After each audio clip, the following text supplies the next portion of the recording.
So we are actually the ones that continue to track those organizations that enjoy this status with a view to ensuring that the status is not being in any way abused, and that Kenyan people are getting value and benefit from the fact that they're actors that are tax exempt, who ordinarily ought to pay tax but are not, because they're giving a social good, a social benefit to the country.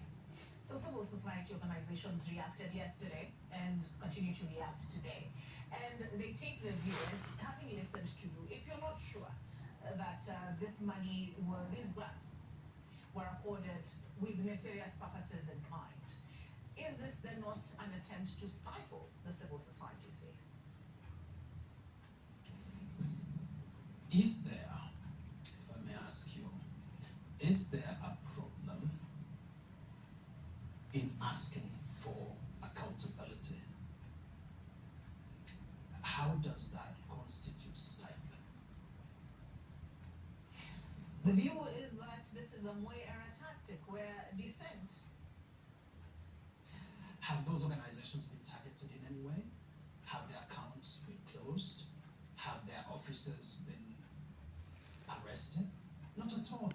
We are having dialogue here with a view to ensuring that whatever resources are invested in this country, whether by donors or international partners, serve the Kenyan people and help us meet sustainable development goals and targets that we set for ourselves as government. That's all. I'll put a pin in that for the time being. Now, part of the conversation we're having now as a country, and the point of view that many are saying is that government is looking for a scapegoat, that this protest cannot have been funded, that it was a reaction to what Kenyans viewed as their voices not being heard, where the finance bill of 2024 is government looking for a scapegoat.